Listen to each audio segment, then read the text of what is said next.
पुरुषार्थस्य चाभावे नास्ति कश्चित् कारकः स्वयं न कुर्वतस्तस्या जातमानो भवेदिय।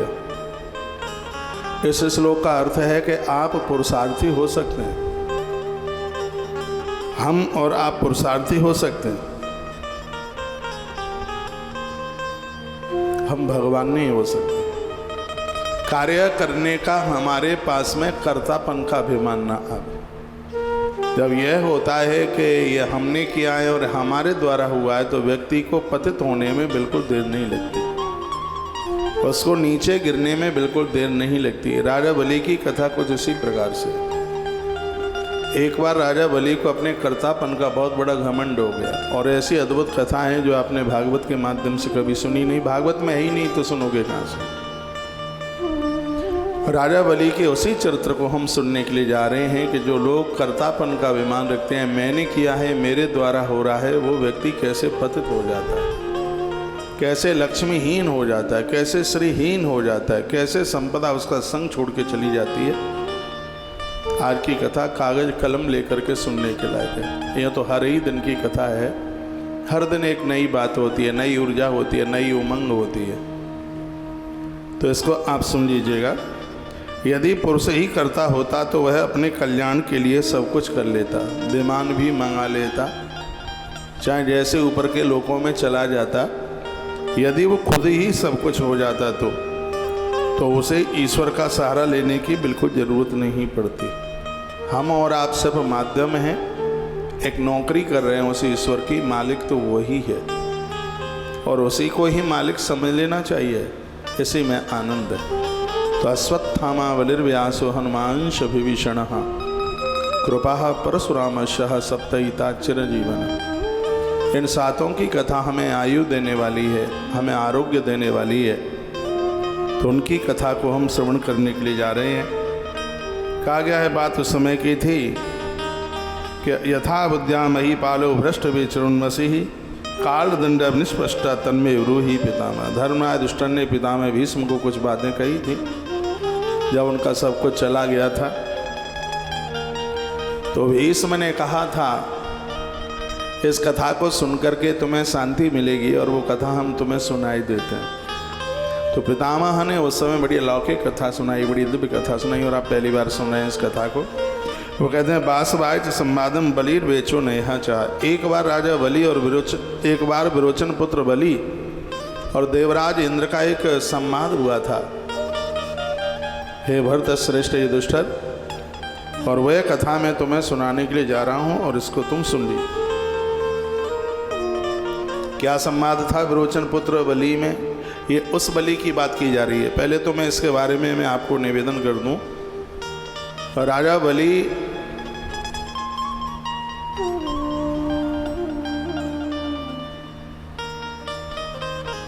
श्री प्रहलाद जी के पोते हैं, उनके नाती हैं, विरोचन के पुत्र हैं, और ईश्वर की इनके ऊपर बड़ी कृपा हुई है। कृपा न होती तो परमात्मा 4 महीने आज भी उनके यहाँ सुतल लोक में चौमासा करने को जाते हैं। आज हाथ में कलावा बांधा जाता है, बलि का नाम लिया जाता है। ये नबत्थो बलि राजा दान विंद्रो महाबला तेन त्वामन बदनामी रक्षे माँ चल माँ चल। उसे वरदान मिला जो तेरे नाम से कलावा हाथ में। ईश्वर यानी भगवान कहते हैं, मैं उसकी रक्षा करूँगा। तो विष्णु कहते हैं कि एक बार राजा बलि में और इंद्र में एक संवाद हुआ, और ये युधिष्ठिर वही संवाद मैं तुम्हें बताना चाहता हूँ, सुनाना चाहता हूँ। सुनिए। कहा गया, यस्यारसदर्शा वित्तम न कदाचिन हीयते तम बलिम नाद गच्छामि ब्रह्मां चक्षु में बलिम। देवराज इंद्र ने ब्रह्मा जी को पूछा था कि जिसके भंडार भरे अन्न के द्वारा, जिसके पास इतनी संपत्ति, मैं उस राजा बलि को ढूंढने को निकला हूँ। मैंने सबको जीत लिया है, मैं उस बलि को ढूंढने के लिए निकला हूँ। वह बलि मुझे कहाँ मिलेगा? मुझे ढूंढने पर भी वो मिल नहीं रहा है। उसका पता बताइए कि इस समय बलि कहाँ है। ये कथा हमारा और आपका आयुष्य बढ़ा देगी, बीमारियाँ ख़त्म कर देगी। जिनको औषधियाँ दवाइयाँ नहीं लग रही हैं, दवाई काट कर जाएगी। आप जहाँ हैं, आपके पास टाइम है, समय है, इस कथा को जरूर सुन लीजिएगा, बहुत अद्भुत है। इस कथा के वक्ता पिता में भीष्म हैं और श्रोता धर्मराज युधिष्ठिर है। और विधाता ब्रह्मा के श्रेयस्ता का वर्णन किया है, तो वो कथा कितनी अद्भुत होगी। 7 चिरंजीवों में राजा बलि का नाम, और उन्हीं की आप कथा सुन रहे हैं। तो कहा गया सवायुर्वृणा शैवा सर्वी सच्चंद्रमा स्वग्नि तपतिम भूतानि जलम चाह सा भवित्वयतः। विधाता ब्रह्मा ने कुछ अद्भुत बातें कही। कहते हैं वह राजा बलि ही वायु बन करके चलता है। राजा बलि का इतना बड़ा तप हो गया था, राजा बलि के तप के द्वारा हवा चलती थी। राजा बलि यह कह देता था कि आज हवा पूर्व से पश्चिम, पश्चिम से पूर्व बहनी चाहिए, चलनी चाहिए, तो ऐसा ही होता था। तप का इतना बड़ा प्रभाव था। ये ब्रह्मा जी बता रहे हैं इंद्र को। वो कहते हैं कि वरुण बन करके वो वर्षा करता था। राजा बलि का तप इतना हो गया था कि वहाँ वरुण की नहीं, वहाँ बलि की चलती थी। बलि पुनः वरुण बन करके बारिश करता था, पानी गिराता था। ब्रह्मा जी इंद्र को बता रहे हैं। और वह कहते हैं कि सूर्य और चंद्रमा बन करके वो प्रकाश करता था, लोगों को शीतलता देता था। अग्नि बन करके समस्त प्राणियों को सर्दियों में वो ताप देता था। जल बनकर सबकी प्यास बुझाता था। उसी राजा बलि को तुम ढूंढने के लिए निकले हो। इंद्र ने कहा कि हाँ विधाता, उसका पता हमें बताइए।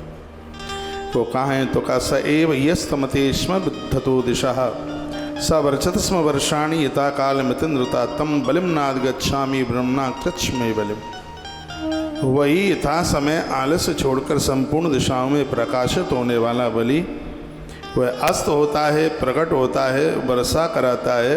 उस बलि को मैं ढूंढने के लिए निकला हूँ। आप मुझे राजा बलि का पता बताइए, वह हमें मिलेगा।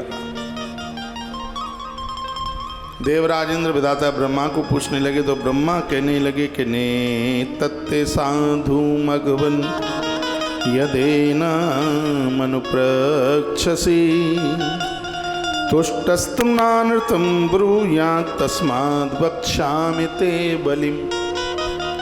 विधाता ब्रह्मा ने कहा अच्छी बात है, तुमने बड़ा अच्छा सा मुझे प्रश्न किया है। बलि के बारे में तुम पूछ रहे हो, अच्छे लोगों के बारे में तो पूछना ही चाहिए। पूछने पर मैं झूठ तो नहीं बोलूँगा। तुमने मुझे पूछा है तो मैं बिल्कुल बताऊँगा, इसलिए मैं तुमसे बलि का पता बता रहा हूँ। तो ब्रह्मा जी कहते हैं उष्टेषु यदवा गोसु खरश्वेषु वा पुनः वरिष्ठो भवता जंतु शून्यागारे सचीपते। तुम मृत्यु लोक में जाओ। यदि किसी सूने घर में तुम्हें कोई ऊंट दिखाई दे जाए, किसी सूने घर में तुम्हें कोई गाय दिखाई दे जाए, किसी सूने घर में तुम्हें गर्दभ दिखाई दे जाए, या किसी सूने घर में तुम्हें घोड़ा दिखाई दे जाए, तो समझ लेना कि वही बलि है। या तो वो ऊंट के रूप में होगा, या गैया के रूप में होगा, या खर खर कहते हैं गदर्भ गदा, या वो गदर्भ के रूप में होगा, या फिर वो घोड़े के रूप में होगा। इस समय बलि धरती पर पशु की योनि में है, किसी सूने घर में हुआ है। तुम्हें कहीं दिखाई दे जाए तो उसे तुम बलि के रूप में ही उसे पहचान लेना, उसे देख लेना। ये कथा आपने कभी भी नहीं सुनी होगी, इसको सुन लें। विधाता ब्रह्मा कहने लगे उष्टेषु यदवा गोसु खरश्वेषु वा पुनः वरिष्ठो भवता जंतु शून्यागारे सचीपते। हे सचीपते इंद्र, तुमने उनका मुझे पता पूछा है, तो वो किसी अकेले घर में एकांत में वो तुम्हें पशु के रूप में मिलेंगे। यदिष्म वलना ब्रह्मन शून्यागारी समयवान हन्यामेनम नवाहन्याम तदा ब्रह्मन सुदास्य। इंद्र ने कहा यदि मृत्यु लोक में वो मुझे अकेला मिल गया तो मैं तो उसको मार ही डालूंगा, फिर तो वो मुझसे बचने वाला ही नहीं है। तब विधाता ब्रह्मा ने अपनी बात कही। विधाता ब्रह्मा कहते हैं मास्म शक्र बलम हिंसान बलि रिवद मरहती। बलि राजा मारने के योग्य नहीं है, उसको मारना मत। वो कहते हैं न्यायस्तु शक्र प्रवष्टा व्यस्ता वासव काम्यया। न्यायोचित व्यवहार के विषय में आप उससे प्रश्न कर सकते हैं। जो तुम्हें पूछना हो वो बता देगा तुम्हें, वो झूठ नहीं बोलता है। जो है वो तुमसे सत्य बात करेगा। और बहुत बड़ा अपराध होगा यदि तुमने उसको मारने की कोशिश करी तो। राजा बलि मारने के लायक नहीं है। क्यों नहीं है? इसलिए नहीं है क्योंकि भगवान नारायण ने प्रहलाद जी को ये वचन दिया है कि तुम्हारे खानदान में अब जितने भी जन्म लेंगे उनको मैं कभी मारूंगा नहीं। जो परमात्मा का जो वाक्य है उसको तुम कैसे तोड़ पाओगे? देवराज इंद्र ऐरावत हाथी की पीठ पर बैठ करके सवार होता हुआ, राम लक्ष्मी से सुशोभित होता हुआ वो पृथ्वी पर देवराज इंद्र विचरण करने लगे और राजा बलि को ढूंढने लगे। जगह जगह वो बलि को ढूंढ रहे हैं। तो ततो ददर्श स बलिम खरवेशेण समृतम, एक टूटे फूटे से घर में जिसमें कोई इंसान नहीं रह रहा था और उसमें गंधर्व के रूप में बलि को देवराज इंद्र ने पहचान लिया। राजा बलि गंधर्व बने, DONKEY डोंकी। धरती पर वो खोता बने। बलि को देखा जिन्होंने गंधर्व के भेष में अपने आप को छिपा रखा। यथा ख्यातम भगवता शून्यागार करता लयम, सोने घर में वो खर बना हुआ था। इंद्र वहां पहुंचे। इंद्र ने उसे पहचान लिया, बलि को पहचान लिया। और इंद्र ने क्या कहा? उस खर को क्या कहा है इंद्र ने, जो बलि ही खर बने थे? का खरियोनी मनु प्राप्ता तुसभक्षो से दानवा यम ते योग रंदसा सोच श्यामी च सोचसी। मुझे सोचने पर भी सोच आ रहा है कि हवा तुम्हारे बिना नहीं चलती, वर्षा तुम्हारे बिना नहीं होती, अग्नि तुम्हारे बिना जलती नहीं थी। जिस प्रकृति को तुमने अपने बस में किया और आज खर बन करके और यहाँ तुम कष्ट भोग रहे हो। मुझे अचम्मा लग रहा है, मुझे आश्चर्य लग रहा है। देवराज इंद्र ने बलि को कुछ ऐसा पूछा, अदृष्टम बत पश्यामी दुष्टम बसमागतम श्रियावीनम मित्र स वृष्ट वीर पराक्रम। आज तुम्हारी ऐसी अवस्था को देख करके जो मैंने कभी भी अवस्था नहीं देखी। तुम मेरी गद्दी पर बैठे, तुम इंद्रासन पर बैठे। जिस समय तुम चलते थे दिग्पाल तुम्हारे सामने स्तुति करने के लिए खड़े होते थे। तुम्हारे चलने पर धरती फूल निगल देती थी, उगल देती थी। और ये मैं तुम्हें खर के रूप में देख रहा हूँ, बात समझ में आती नहीं। यद तद यान सहस्त्रम ज्ञात भी परिवारतः, पहले तुम अपने सहस्रों वाहनों सजातीय बंधुओं से घिरकर सब लोगों को, तुम दुश्मनों को दुख देते थे और अपनों को तुम सुख देते थे। सब दैत्य तुम्हारा मुंह देखते थे। तुम्हारे ही शासन में रहते हुए तुम्हारे राज्य में बिना जोते धरती अन्न पैदा करती थी। राजा बलि के शासन में जमीन में कभी दाना बीज डालना नहीं पड़ा। धरती अपने आप फसल देती थी। कोई ऐसा वृक्ष नहीं होता था जिसमें फूल और फल ना आवे। देवराज इंद्र कहते हैं कि मुझे आश्चर्य लग रहा है, इतने बड़े तुम पुण्यात्मा और खर की योनि में यानी गंधर्व की योनि में मैं तुम्हें देख रहा हूँ। समझ में आता नहीं है कि मैं देख क्या रहा हूँ। तुमने बहुत वर्षों तक राजलक्ष्मी से सुशोभित होकर के बहुत बड़ा विहार किया है। उस समय सुवर्ण की सी कांति वाली सहस्रों देवांगनाएं तुम्हारे आसपास रहती थीं। हे दानवराज, उन दिनों तुम्हारे मन की क्या अवस्था होती रही होगी वो तुम जान सकते हो। छत्रम तबासीद समय सुवर्णम रत्न भूषितम, जो सोने के सिंहासन पर बैठता था, चांदी के छत्र जिसके सिर को ढक करके रहते थे, तरह तरह के हीरे मोतियों के द्वारा जिसका श्रृंगार किया जाता था, उसको आज मैं गंधर्व के रूप में देख रहा हूँ। इंद्र कहते हैं कि उसे आज मैं खर के रूप में देख रहा हूँ। ये हो क्या रहा है? यूपत्स्तवासीत सुमहान यतः सर्वकांचन यत्रा तथा सहस्राणी अयुतानाम गवाम दस। इस धरती का, मृत्यु लोक का, सुतल लोक का एक ऐसा पहला राजा हुआ जिसने 10 करोड़ गायों का गोदान 1000 बार किया। ये ऐसा ग्रंथ में लिखा है। इसके अलावा इतना बड़ा कोई गोदानी नहीं हुआ। 10-10 करोड़ गाय राजा बलि ने 1000 बार 10-10 करोड़ गायों का गोदान किया। देवराज इंद्र उसी बात को कहते अनंतरम सहस्रेण तदासी दैत्य का मति यत्रादत सहस्राणी अयुतानाम गवाम 10 करोड़ गाय जिसने 1000 बार जिसने गोदान किया, और उसे मैं खर के रूप में, उसको मैं गंधर्व के रूप में देख रहा हूं। ये मैं देख क्या रहा हूं ये मेरी समझ में आता नहीं है। यदाच पृथ्वी सर्वा यजमानों पर्यया, जब तुमने बहुत बड़ी विधियों से यज्ञ के आयोजन किए, सारी पृथ्वी की परिक्रमा तुमने की, उस समय तुम्हारे हृदय में कितना उत्साह रहा होगा ये तुम ही जान सकते हो। राजा बलि ने बहुत यज्ञ किए और धरती की कई परिक्रमा राजा बलि ने लगाई। देवराज इंद्र कहते हैं कि उस समय तुम्हारे मन का जो उल्लास है, वो उत्साह है, वह कितना रहा होगा। ततः प्रस्य च बलिर्वासवेन समीरताम निसम्य भाव गंभीरम सुरारांजस्वथावृत ब्रवी। इंद्र की इन बातों को सुनकर के राजा बलि को पहले तो हंसी आई, वो मुस्कुराहट और खर के रूप में ही वो बोलने लगे। तो खर बोल रहा था, खोता बोल रहा था। वो गंधर्व ने कोई बात कही, वो क्या कहने लगा, वो कहता है अहो ही तब बलिष्यामी देवगणाधिपः अयुक्तम देवराजस्य तब कष्टमिदम बचः।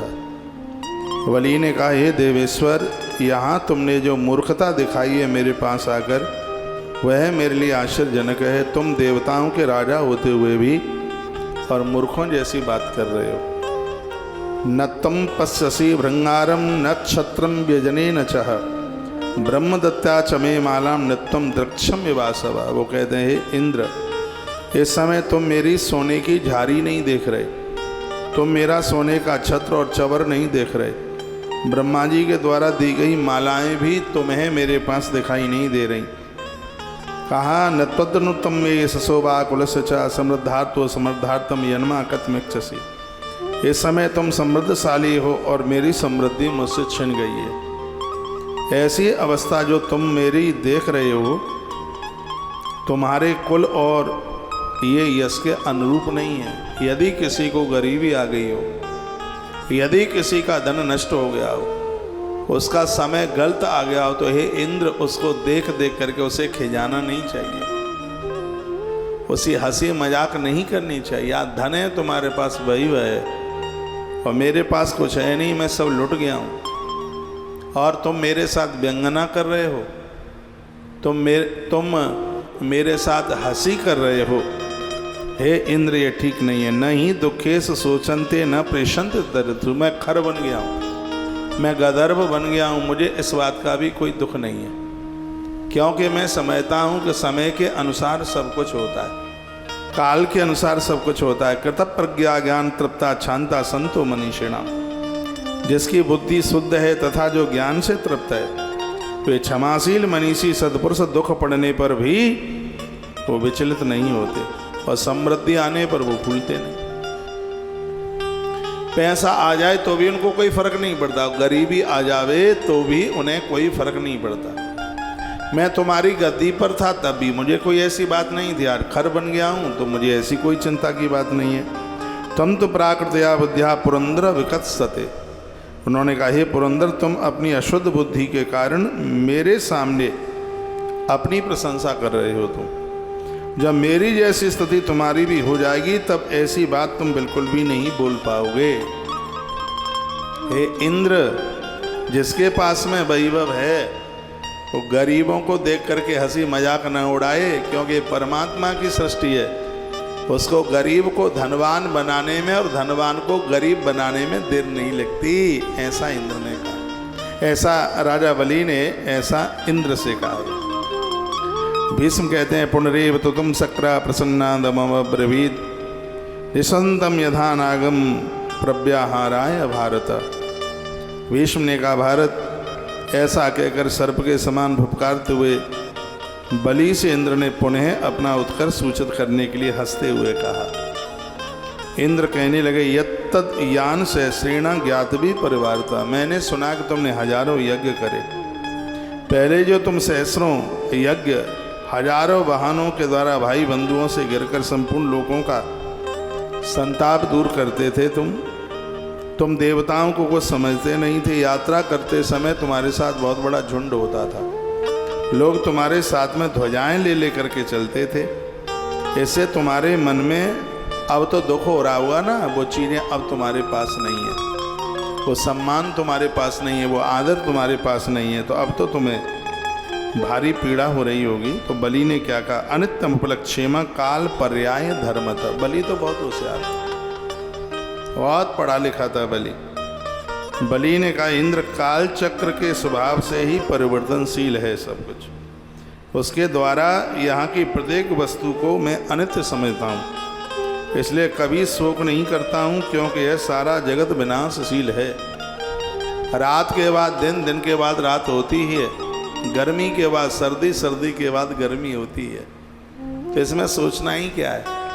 जो वस्तुएं मेरे पास में थीं मैं उसे अपना मानता नहीं।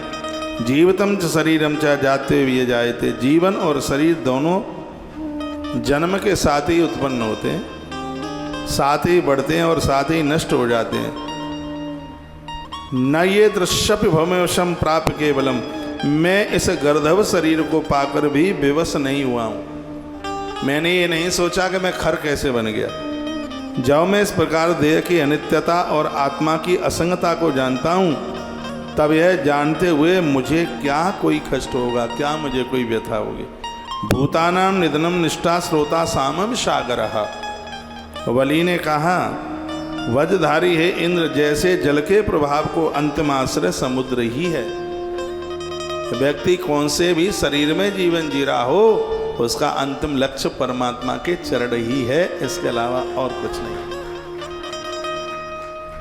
7 चिरंजीवों में जिस बलि राजा का नाम आता है,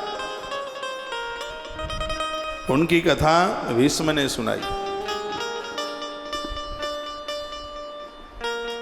उनकी कथा युधिष्ठिर राजा ने सुनी। अब उस कथा को हम और आप सुन रहे हैं। भूतानाम निधनम निष्ठा स्रोत सामिव सागर। जैसे जल के प्रभाव का अंतिम आश्रय समुद्र है, व्यक्ति ब्राह्मण क्षत्रिय वैश्य पशु कीट पतंगा जो भी कुछ बनता है, उसका भी अंतिम लक्ष्य भगवान से ही मिलना है। जैसे पानी समुद्र से मिलता है, नदियाँ सागर से मिलती हैं, उसी प्रकार से जितना भी देहधारी जीव है ये, उसका भी अंतिम लक्ष्य भगवान से मिलना ही है। बलि ने ऐसा कहा जो पुरुष इस बात को अच्छी तरह जानते हैं, वह कभी मोह में नहीं पड़ते। जिस बात को जानते हैं कि जो सागर से बिछड़ा है उसको सागर में ही मिलना है, जिसको इस बात का पता लग गया है, वो संसार के मोह में पड़ता ही नहीं है। ये तुम ना भी जानती रजो मोह परायण। जो लोग रजोगुणी कहते हैं, जो काम क्रोध के साथ, मांग के साथ, जिसको अभी तृप्त ही नहीं हुआ है, उसको रजोगुण कहते हैं। तो राजा बलि ने कहा, जो लोग अभी रजोगुण के साथ, यानी मंगतापन, मांगना, अभी उसकी इच्छाएं पूरी नहीं हुई हैं, वैसे लोग मोह के वशीभूत हो जाते हैं। इस बात को भली भांति तुम समझ लो।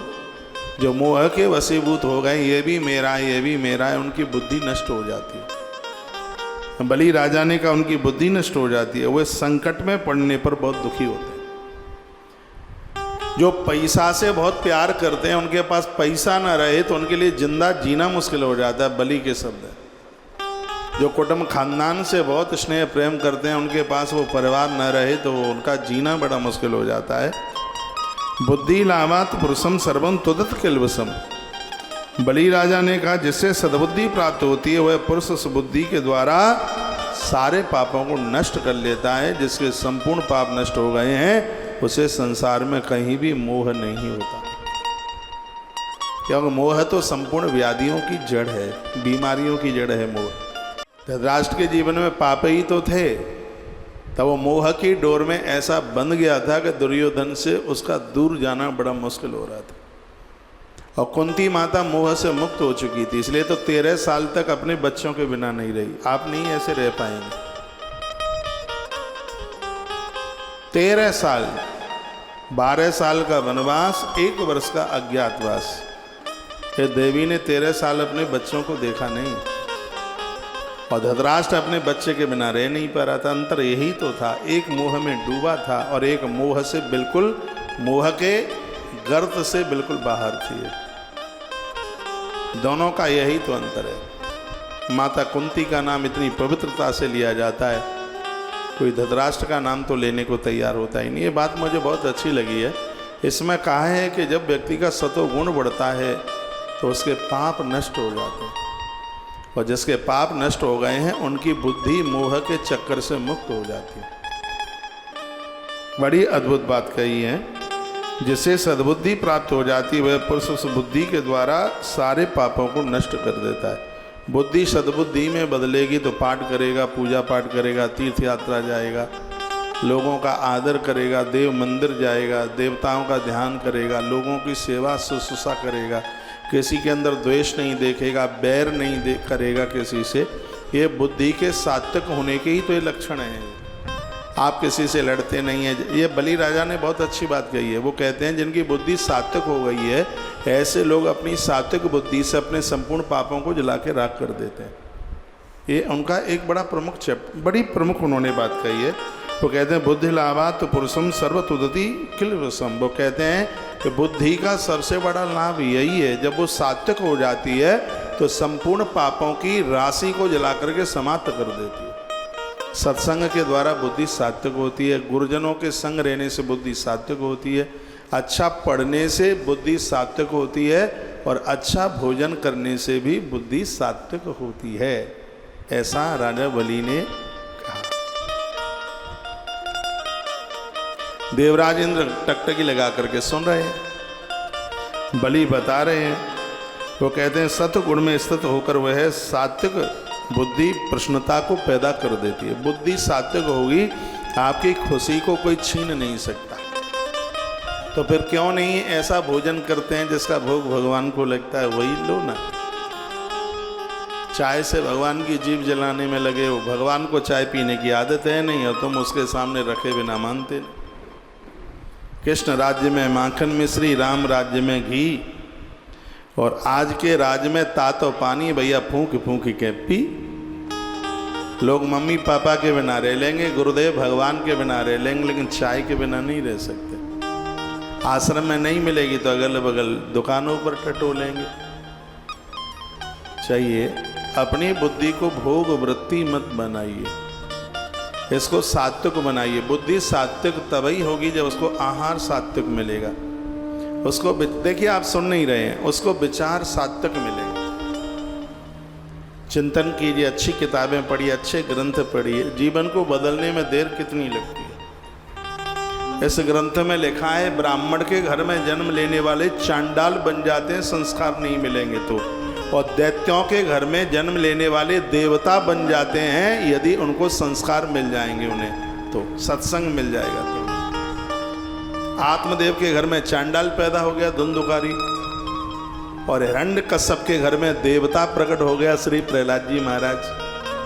है सत्संग ही तो मिल गया था, गर्भ में ही सत्संग मिल गया। माँ बड़ी होनहार थी। एक राक्षस के घर में रहकर तुलसी की पूजा कर लेना ये साधारण बात नहीं थी। वो आदमी चाहे तो कर सकता है। रावण की लंका में भी रहने वाले विभीषण नित्य राम की पूजा करते हैं। और याद रखिएगा, जिस देवता की आप पूजा करते हैं वो देवता किसी न किसी प्रकार से अपनी शरण दे ही देगा, अपने पास बुला ही लेगा। वो ऐसी व्यवस्थाएं कर देगा कि इष्ट अपने भक्त को अपने पास तक बुला ही लेता है। ये तो मैं विभीषण की कथा में सब कहूँगा। अभी हम विभीषण को ही तो सुनेंगे। हनुमान जी को भेजा, ऐसे योग बने जो राम की पूजा राक्षसों के बीच में करता रहा। परमात्मा ने उसे विभीषण को अपनी शरण में बुला लिया, अपने चरणों में बुला लिया। इसलिए मैं कहता हूँ इष्ट के प्रति पूरा समर्पण रखिए। पूरे देश में मुझे वृद्ध लोग दादा दादी सुन पा रहे हैं, मैं उनको कहूँगा बच्चों से रिश्ता तुम्हारा सिर्फ 50 साल का था, जैसे घोंसले में पंछी के बच्चों को पंख आ जाते हैं, वो उड़ जाते हैं, उन्हें तो पता ही नहीं है कि माँ कहाँ है। यही स्थिति है इस मानव जाति की भी, यही है। उनको बच्चों के बच्चे सब शादी ब्याह उनके हो गए हैं, कौन तुम्हें पूछ रहा है। अपनी बुद्धि को बिगड़ने मत दीजिए, इसमें रजोगुण मत आने दीजिए बुद्धि में। दो चीज़ें हमारी बुद्धि को रजोगुणित कर देती हैं, एक है क्रोध और एक है इच्छाएं। ये दोनों के मिश्रण को रजोगुण कहते हैं। आप सब अपने आप को पूछ लिए, क्या क्रोध आता है? पूछ लो अपने आप को, आता है? क्या अभी मांगे हैं? खाने की इच्छा है, अच्छा पहनने की इच्छा है, अच्छे वाहन में चलने की इच्छा है, लोग सम्मान करें, माला डालें, मेरी स्तुति करें, मेरा गायन करें, मेरी कीर्ति गाएं, ये सब रजोगुण में आता है। तमोगुण क्या है? आप कुछ करना ही नहीं चाहते, माई बाप का इतना मिल गया है, बस उसी को खर्च कर करके पेट भर रहे हैं, ना कमाना चाहते, ना कहीं आना जाना चाहते, सिर्फ लाठी उठाना ही तमोगुण नहीं है। जो आलसी है, प्रमादी है, कुछ करता नहीं है, सबसे बड़ा तो तमोगुण ही वो है। उस समय बुद्धि तमोगुण में विषैली हो जाती है। जैसे विषैले सांप से, बिच्छू से सब लोग भयभीत होते हैं, जिनकी बुद्धि तमोगुण में लिप्त हो गई है, परिवार के, खानदान के, रिश्तेदार सब लोग उससे भयभीत होते हैं। ऐसे लोगों का संग है वो खतरा बन जाता है। तो मैं राजा बलि के चैप्टर से कुछ कह रहा हूँ, और वो बातें मैं आपके बीच में निवेदन कर रहा हूँ जो मैंने 30 साल में आपको सुनाई नहीं। वही बातें हैं जिस दिन से मैंने कथा शुरू की होगी, पढ़े हैं चैप्टर मैंने, लेकिन आज योग बन गया है, मैं आपको सुना रहा हूँ। ना पढ़े होते तो कहाँ से सुना देता। लेकिन वो कथा आज बैसाख मास में मुझे सप्त चिरंजीवी राजा बलि के माध्यम से कहने का आपको सौभाग्य प्राप्त हो रहा है, जिसमें राजा बलि ने इंद्र को कहा था, गलतियां तो हमसे हो गई हैं, आज खर्व बन गए हैं, इस योनि में हम खड़े हैं, कोई गलती तो हुई ही है, लेकिन मैं पहचान नहीं पा रहा हूं कि मुझसे गलती क्या हो गई है।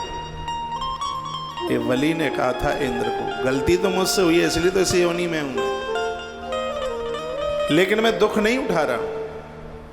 वही बात है, जाई विद राखे राम ताई विद रहिए। मैं गधर्व जरूर बन गया हूं, लेकिन मुझे ये पीड़ा इस बात की नहीं है, अरे हम गधर्व बन गए हैं, तो ये मैं रो नहीं रहा हूं इस बात को सोच सोच के। गलती क्या हुई है ये मेरी समझ में नहीं है। जिसकी समझ में आ जाएगा फिर तो वो ईश्वर ही नहीं बन जाएगा ना, त्रिकालदर्शी। एक बात बलि राजा ने बहुत अच्छी कही, बहुत अद्भुत कही, वो ये बात कही, जिनकी बुद्धि सात्विक है, ऐसे लोग अपनी सतोगुणी बुद्धि से अपने संपूर्ण पापों को जला करके समाप्त कर देते हैं। ये इंद्र को वो बात बोली। तो अपनी बुद्धि को सात्विकता से अलग मत जाने दीजिए, उसे सतोगुणी रहने दीजिए। बुद्धि को सतोगुणी रखने के लिए सत्संग की जरूरत है, संतों की जरूरत है, अच्छे आहार की जरूरत है, अच्छे विचारों की जरूरत है, अच्छी किताबें पढ़ने की जरूरत है, अच्छे वातावरण की जरूरत है। तीर्थों में जाते रहोगे, गुरुजनों का सानिध्य प्राप्त करते रहोगे, इच्छाएं खत्म हो गई होंगी कुछ मांगने की, कुछ खाने पीने की, कुछ पहनने की, तो बुद्धि का यह परिचय सतोगुण में आता है, सात्विकता में आता है। और ऐसा नहीं है कि इस करने के लिए आपको बाबा जी बनना पड़े, बद्रीनाथ जाना पड़े, नैमिषारण्य जाना पड़े या और कहीं तीर्थ में जाना पड़े, नहीं, कहीं जाने की जरूरत नहीं है। राजा जनक ने अपनी सात्विक बुद्धि घर में ही रहकर बुद्धि को सात्विक किया है, उसका परिणाम है शांति रूपी सीता आई है। और जिसकी बुद्धि सात्विक है उसके यहाँ शांति आएगी, और जिसके यहाँ शांति रूपी सीता आएगी उसके यहाँ कोई गुरु विश्वामित्र भगवान को ला करके खड़ा कर देगा। ये परिचय इस बात। तो यह आप अपने घर में भी रह करके कर सकते हैं। ऐसी चीजें खाइए जिनका भोग भगवान को लगता है। आंवला खाइए, बेर कभी भी मत खाइए। बेर स्वास्थ्य के लिए लाभदायक नहीं है, पेट में गैस बनाता है, पेट को भारी कर देता है। लेकिन आंवला को धात्री कहा गया है संस्कृत में। धात्री का अर्थ जानते हैं किसे कहते हैं? धात्री कहते हैं माँ को। जिसने हमें धारण किया है। जैसे माँ हमें बचाती है वैसे आंवला हमें रोगों से बचाता है। आयुर्वेद भी कहता है, पद्म पुराण में तो बहुत व्याख्यान है। संस्कृत में आंवले को धात्री कहते हैं, और धात्री का मतलब है जिसने धारण किया। माँ का ही नाम तो है धात्री। जैसे माँ बचाती है वैसे ही आंवला हर रोग से हमारी रक्षा करता है। वहाँ में तो ऐसे जन बैठे हैं जिसने 4-6 साल से आंवला खाया ही नहीं होगा भी।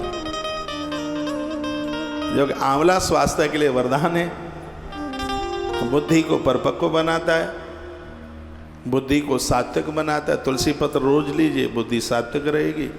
अभी आगे प्रसंग में आप सुनेंगे जहाँ पर भगवान व्यास ने गौ माता का व्याख्यान किया था। गैया का दुग्ध, दही, गौमूत्र पेट में जाता रहेगा, व्यक्ति नशीला नहीं होगा कभी, उसको कभी किसी भी प्रकार का व्यसन होगा ही नहीं। गौ माता का दूध, दही पेट में जावेगा नहीं, व्यक्ति विषैला हो जाएगा, नशीला हो जाएगा। इसलिए गौ गव्य तो पेट में जाना ही चाहिए उसमें। इससे बुद्धि सात्विक रहती है। और इस बात को जिंदगी में कभी मत भूलना, जिसकी बुद्धि सात्विक है, राजा बलि कहते हैं, ऐसी सात्विक बुद्धि अपने संपूर्ण वसने वाले पापों को समाप्त कर देती है। तो वहाँ कोई पाप रहता ही नहीं है, किसी भी प्रकार का अपराध नहीं रहता। ये सात्विक बुद्धि का खेल है। भजन में मन लगेगा, तीर्थ में मन लगेगा, गुरुजनों के चरणों में मन लगेगा, सत्संग में मन लगेगा, यदि बुद्धि सात्विक है तो। बुद्धि में 2 चीजें नहीं रहे वो सात्विक हो जाएगी। एक, उसमें कोई वासना ना रहे, और उसमें क्रोध ना रहे। उसी बुद्धि को सात्विक बुद्धि कहते हैं। आइए मैं उसी प्रसंग की तरफ आपको लेके जाता हूँ। यदमे पश्य कालो भूतानि न विनाशेत श्यान्मे हर्षस दर्पस्य क्रोधशैव सचीपते। हे सचीपते इंद्र, यदि काल मेरे देखते देखते समस्त प्राणियों का विनाश कर रहा है तो फिर मुझे इस बात का क्यों दुख होगा कि मैं गंधर्व क्यों बन गया। अपनी शक्ति पर गर्व होता और उसे क्रूर काल पर मुझे क्रोध हुई। वो कहते हैं कि ये सब समय का बड़ा खेल है, इसलिए समय को परखना चाहिए, समय को समझना चाहिए। इंद्र कहते हैं कि समय को बिगड़ने न दिया जाए। वो कहते हैं काल ही ईश्वर है। क्या कमाल की बात कर दी। जो काल की चाल को बदल देता है वो महादेव है, वो महाकाल है। वो कहते हैं कि मैंने काल को समझ लिया। एक दिन ऐसा था, सगरे देवता मेरी अर्दली बजाते थे। मैं इंद्र के सिंहासन पर बैठता था, वरुण देव सब मेरी स्तुति करते थे। और एक काल का एक ऐसा समय आया और मैं मृत्यु लोक में अपने आप को छिपा करके बैठा हूँ, गंधर्व बनाऊं, मैं खर बनाऊं। ये समय का ऐसा चक्र आया। कहते काल है सर्व समादत्ते, काल है सर्व परीक्षति। ये काल सबको ग्रहण करता है, ये सबके जीवन में चल करके आता है। काल ही सब कुछ देता है, काल ही सब कुछ हरण कर लेता है। काल ने यानी समय ने ही मुझे सब कुछ दिया था और समय ने ही मेरा सब कुछ हरण कर लिया। इस समय के वो कहते हैं अपने पुरुषार्थ का गर्व न करो इंद्र। जो चीजें तुम्हें मिली हैं घमंड दिखाओगे तो ये सब छोड़ के चली जाएंगी। इंद्र ने कहा ये बातें तो हमारे और आपके लिए कही जा रही है। चीजें मिलना आसान है, उन्हें पचा लेना बहुत कठिन है।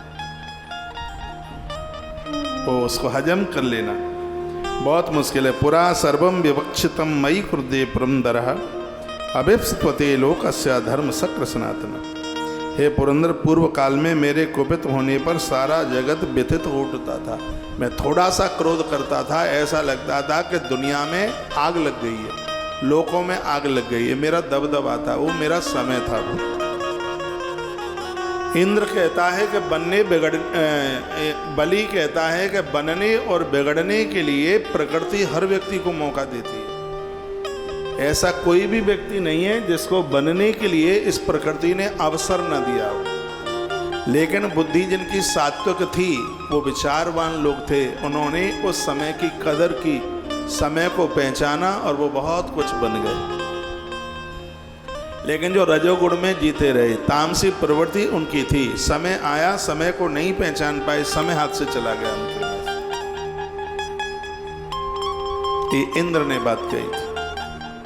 कहा व्यक्ति को समय का पाबंद होना चाहिए, परिपक्व होना चाहिए। इंद्र से वो इस प्रकार से बोले, कहने लगे, पूर्व काल में मेरे कुपित होने पर सारा जगत जलने लगता था। इस लोक की कभी वृद्धि होती और कभी ह्रास, यह इसका सनातन स्वभाव है। इंद्र, इस बात को मैं अच्छी तरह से जानता हूँ। कभी यहाँ चीज़ें मिलती हैं, कभी चीज़ें बिछुड़ जाती हैं। तो तुम मिलने पर इतने प्रसन्न होते हो, तो जो चीज़ें छूट गई हैं उसमें तुम विषाद उठाते हो। तुम भी जगत की इस दृष्टि से देखो, अपने मन में विस्मत न हो। प्रभुता और प्रभाव अपने अधीन नहीं है। कि ये बात कमाल की गई है। प्रभुता और प्रभाव ये दोनों चीज़ें अपने बस में नहीं है। प्रभशंश प्रभाषश नाथ संस्तम कदाचन।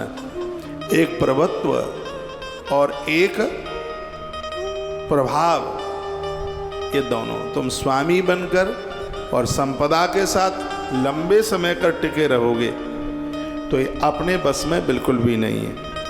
कुमार मेव ते चित्तम तथई बाध्य था पुरा, समवेक्षस मघवन बुद्धिम बिंदस्व निष्ठिका। तुम्हारा चित्त अभी बालक के समान है इंद्र, तुम अभी बच्चा हो। जैसा पहले था वैसा ही आज भी इस बात की और दृष्टिपात करो, नैष्टिक बुद्धि प्राप्त करो। उन्होंने कहा, देवा मनुष्या पितरो गंधर्वो राक्षसा आसन सर्वे मम वशे तन सर्वम वेत्त वासव। हे इंद्र, देवता मनुष्य पितर गंधर्व नाग और राक्षस ये सब मेरे वश में थे। वह सब कुछ तुम जानते ही हो। तुम्हें पता है कि मैं निकलता था तो तुम लोग गिर कुंदराओं में छिप जाते थे, ढूंढने से मिलते नहीं थे। बलि ने कहा कि जिस समय मैं निकलता था अपने दैत्यों के साथ तो तुम लोग गुफाओं में छिप जाते थे, ढूंढने से मिलते नहीं थे। कि आज मेरे पास वो समय नहीं है तो तुम इतने साहस से मुझसे बात कर रहे हो। क्या तुम्हारी हिम्मत थी कभी कि मेरे सामने इतनी देर तक तुम रुक पाते? लेकिन हे इंद्र, ये समय की बात। नमस्तस्मयी दिशो यस्तु यश्याम बेरोचनो बलि इतमाम पद्यंत बुद्धिमातस्त्र मोहिता। मेरे शत्रु अपने बुद्धिगत द्वेष से मोहित होकर मेरी शरण ग्रहण करते थे। विरोचन कुमार बलि जिस दिशा में हो उस दिशा को भी हमारा नमस्कार है, ऐसा देवता बोलते थे। कहते हैं कि देवताओं को मेरा इतना भय लगता था, सुबह ही सुबह देवता 10 दिशाओं में हाथ घुमाते थे प्रणाम करते हुए, और ये कहते थे कि विरोचन का पुत्र बलि जिस दिशा में हो वहीं से वो हमारा प्रणाम स्वीकार कर ले, हमारा नमस्कार स्वीकार कर ले। मेरा इतना बोलबाला था।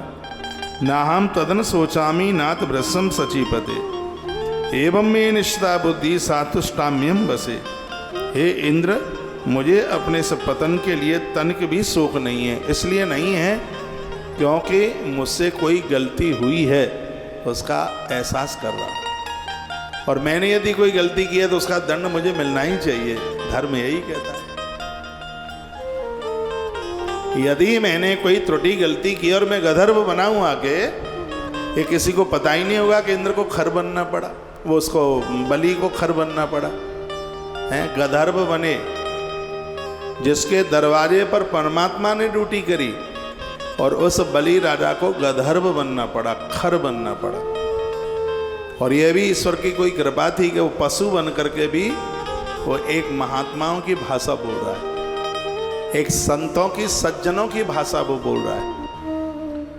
वो कहता है कि मैंने गलती की है तो उसका दंड मेरे लिए होना ही चाहिए, इसलिए मुझे तनिक भी कष्ट नहीं है खर बनने में, गंधर्व बनने में। तो ये कथा क्या कहती है? यदि गरीबी आई है तो रोना नहीं है, तकलीफ आई है तो रोना नहीं है, बीमारी आई है तो रोना नहीं है, तो फिर क्या करना है? बलि कहता है कि मैं प्रार्थना करके ईश्वर को ये कहता हूँ कि जिस योनि में जी रहा हूँ इस योनि में जीने की मुझे बस शक्ति दे दो। तो इसका अर्थ यह है कि भगवान को ये कहिए, प्रभु आपने पीड़ा दे दी है, वो मेरे कर्मों के अनुसार गरीबी दे दी है, मेरे कर्मों के अनुसार बस आपसे इतनी सी प्रार्थना है कि इसको सहन करने के लिए हमें शक्ति दे दीजिए, इसको हम सहन कर लें, बस ये ताकत दे दीजिए। ये भगवान से मांगा। बलि ने बड़ी अच्छी बात कही। बलि कहता है मैं खर बनाऊं तो अपने कर्मों के अनुसार ही तो बन गया। गरीबी आई है, विपदाएं आई हैं, दिक्कतें आई हैं, ये हमारे कर्मों का परिणाम ही तो है, तो फिर रोना क्या है। और कोई एग्जाम दे करके कोई बच्चा रोना शुरू कर दे रिजल्ट के समय पर, और रोने से क्या होगा? जितनी तूने पढ़ाई करी उतना तूने लिखा, जितना तूने लिखा उतने तुझे अंक मिले। हाँ, जैसी तेरी मेहनत थी वैसी तूने कॉपी में तूने लिखा, उसी प्रकार से परिणाम घोषित होगा। संसार एक विश्वविद्यालय, हम और आप सब यहाँ परीक्षार्थी हैं। सब लोग यहाँ एग्जाम दे रहे हैं, तैयारी करते करते तैयारियाँ हो रही हैं यहाँ पे। सब तैयारी करते करते 1 महीने में 2 दिन हमें बहुत तैयारी के लिए मिलते हैं, पर आप मानेंगे नहीं, मैं बताऊंगा तो 28 दिन दुनियादारी को आप दे देते हैं। आपके पास काम का झमेला ऐसा होता है। हर महीने में 2 दिन भगवान ने आपको तैयारी के लिए दिए। तो एक कृष्ण पक्ष की 11 है और एक शुक्ल पक्ष की 11 है। ये 2 तिथियां, 2 दिन भगवान ने अपनी जिंदगी में सफल होने के लिए, मृत्यु को जीतने के लिए हर महीना आपको 2 अवसर दे दिए। हम जैसे तो 30 दिन को ही हमने तो अवसर बना लिया है कि आप 30 दिन को अवसर मौका न बना पाए तो 2 दिन तो आपको भी है, और वो दोनों एकादशी हैं। ये संसार सागर से तैरना चाहते हैं। अभी तो सब कुटुंब, खानदान, परिवार, पत्नी, पति, बच्चे सब संग में हैं, इसलिए समझ नहीं आता है। लेकिन जिस समय यम के दूत फांस डाल करके गले में डाल के लेके जाते हैं, पानी पीने को मिलता नहीं, पत्थर पर चलते हैं। धरती पर एक भी कष्ट ऐसा नहीं है जो यमराज के दूतों के द्वारा दिए गए उस कष्ट के बराबर। कोई भी वेदना ऐसी नहीं है, इतना कष्ट दिया जाता है। इसलिए दुनियादारी के कार्य आपके पूरे हो गए हैं, बच्चों के भी बच्चे हो गए हैं, सब परिवार ठीक ठाक से चल रहा है। मेरी बात मान लो, भगवान से जुड़ जाओ। हरि नाम नहीं तो जीना क्या। यदि भगवान नहीं है तो फिर क्या करेंगे जिंदगी जीकर। फिर छोड़ विषय रस पीना क्या, हरि नाम नहीं तो जीना क्या। मेरी बहनों, भाइयों, दादा दादी, मैं आप सबसे बहुत स्नेह करता हूँ, और 7 चिरंजीवों की कथा में मैं आपको निवेदन कर रहा हूँ, अमर हो जाओ अच्छे काम करते हो। प्रकृति आपके नाम की हवा लेकर के चले, किसी साधु की महिमा को बयार लेके चलती है, और वो हवा ऑक्सीजन के रूप में किसी के उदर में नासिका के द्वारा प्रवेश कर जाती है, तो उस व्यक्ति के जन्म जन्म के पाप जल जाते हैं। इसलिए तो हम भगवान के संतों की कथा कहते हैं। वायु उस हवा को अपने संग लेकर के चल।